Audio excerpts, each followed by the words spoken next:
Iran से युद्ध विराम के बाद इजराइल ने अब एक नया मोर्चा खोल दिया है और अब की बार उसके निशाने पर है पुराना दुश्मन सीरिया। अब सोचिए नेतन्याहू के दिमाग में क्या चल रहा है। इजराइल ने सीरिया पर बड़े हमले किए, उसने सीरिया की राजधानी दमिश्क में मौजूद उसके रक्षा मंत्रालय की बिल्डिंग पर यह बमबारी की है।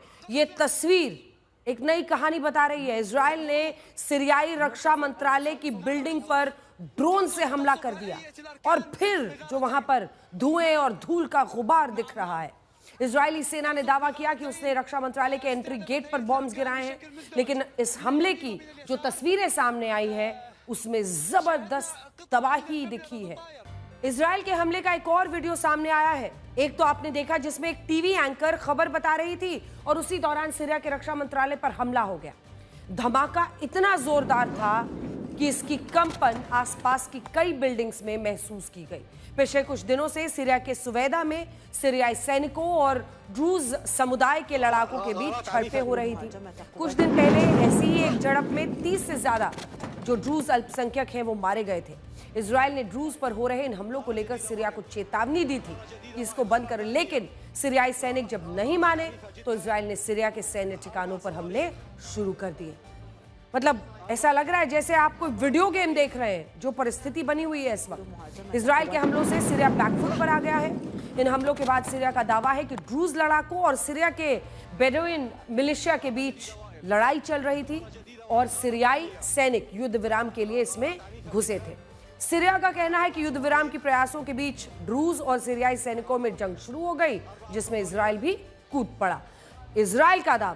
इजराइल का दावा है कि वो ड्रूज अल्पसंख्यकों को बचाने के लिए सीरिया पर हमले कर रहा है। अब सवाल यह है कि ड्रूज समुदाय है क्या, जिसके लिए इजराइल ने सीरिया के सैन्य मुख्यालय पर इस तरह का हमला कर दिया है। देखिए ये तस्वीरें, जैसे सब कुछ धुएं के गबार में बदल रहा है। आइए एक बार आपको दिखाते हैं। जब ये सब कुछ हो रहा था, टीवी एंकर स्टूडियो में मौजूद थी। धमाका इतना जोरदार था कि वो दूसरी बिल्डिंग में मौजूद है। वहां पर आवाज से इतनी कंपन होती है कि सब कुछ लाइव दिखता है और वो दौड़ती भागती हुई वहां से नजर आती है। देखिए धमाके पीछे वाली बिल्डिंग में हो रहे हैं, लेकिन जिस तरह से हो रहे हैं ये तस्वीरें देखकर ही ऐसा लगता है जैसे एक के बाद एक धराशायी होती बड़ी बड़ी इमारतें धूल और धुएं के गुबार में बदल रही हैं।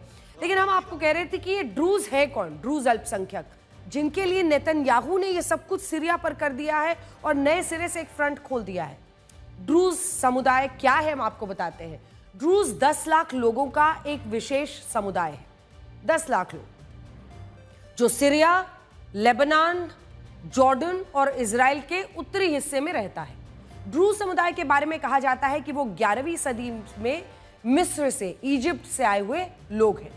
ड्रूज समुदाय ना इस्लाम को मानता है और ना ही वो यहूदी है, यानी वो ना तो इजराइल वाले ज्यूज हैं, यहूदी हैं, और ना ही वो इस्लाम को मानते हैं जो मिडल ईस्ट के ज्यादातर देश है। वो एक अलग धर्म का पालन करते हैं जो हिंदू, बौद्ध और अन्य धर्मों से मिलता जुलता हुआ धर्म है। सीरिया में 7 लाख के करीब ड्रूज रहते हैं। इनमें से सबसे ज्यादा ड्रूज सुवेदा में है जहां ये लड़ाई हुई है। कुल मिलाकर इलाके में देखेंगे तो 10 लाख के आसपास ड्रूज है। पूरे इजराइल में करीब 1.5 लाख ड्रूज रहते हैं जो इजराइल की नागरिकता ले चुके हैं और वो इजरायली सेना में काम तक करते हैं।